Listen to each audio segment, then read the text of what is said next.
If your breeder says to you, we're going to dock the tails, don't buy from them. You can report them because it is illegal.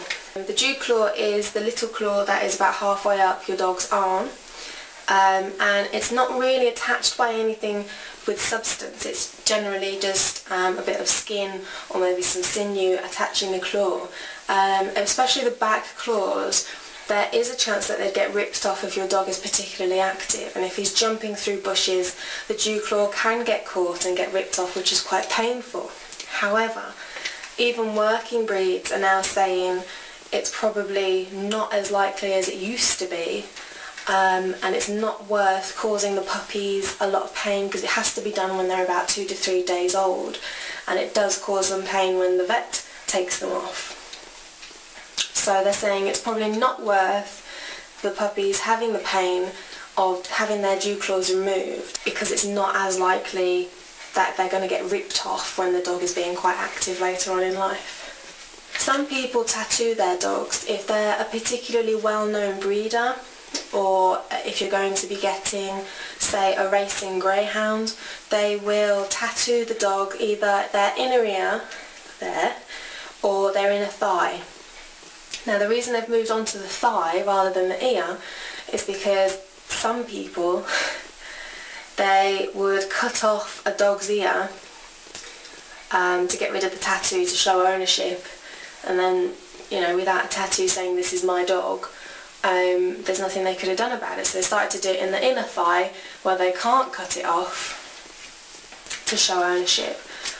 Personally, I don't really like the idea of a dog having to endure a tattoo just to show who the breeder was and that it is a pedigree dog, which is basically the reason why they are tattooed. It is more of a personal thing, so it doesn't really cause any harm to the dog apart from obviously the pain of going through having the tattoo and then scabbing over and things like that. I think that's more your personal choice. Some breeders won't do it, so you sort of just have to ask that question. If you do want it done, then either you'll have to do it yourself or try and find a breeder who will tattoo.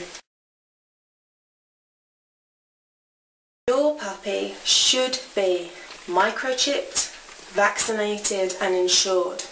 If your puppy hasn't had its vaccinations, if it's not giving you at least 4 weeks free insurance and it hasn't been microchipped, then you could be dealing with an irresponsible breeder or a puppy farm dog.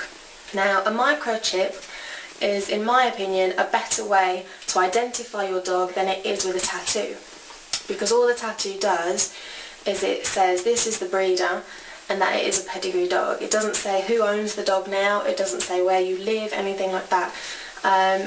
Basically, the microchip, the details can be changed, so it'll have the breeder's details and your details, and then say you move home, you can then go to your vets and have the details changed so your new address is on the microchip. If your dog gets lost, picked up by the dog warden or the RSPCA or something, they should check for a microchip, and if there is one, you're more likely to get your dog back because it has all your details on there. Your puppy should have its first vaccinations by the time you get it, because you shouldn't be getting your dog any earlier than 8 weeks old, by which time it should have had its first vaccinations. More often than not, you'll have to provide the second vaccinations because you need that time limit between vaccinations and let his immune system get ready for the next shot. But the first vaccination should have been done by the breeder. Insurance. Now, this isn't a mandatory thing, but it does often show the difference between a responsible breeder and a breeder who's just in it for the money, or a puppy farmed dog, because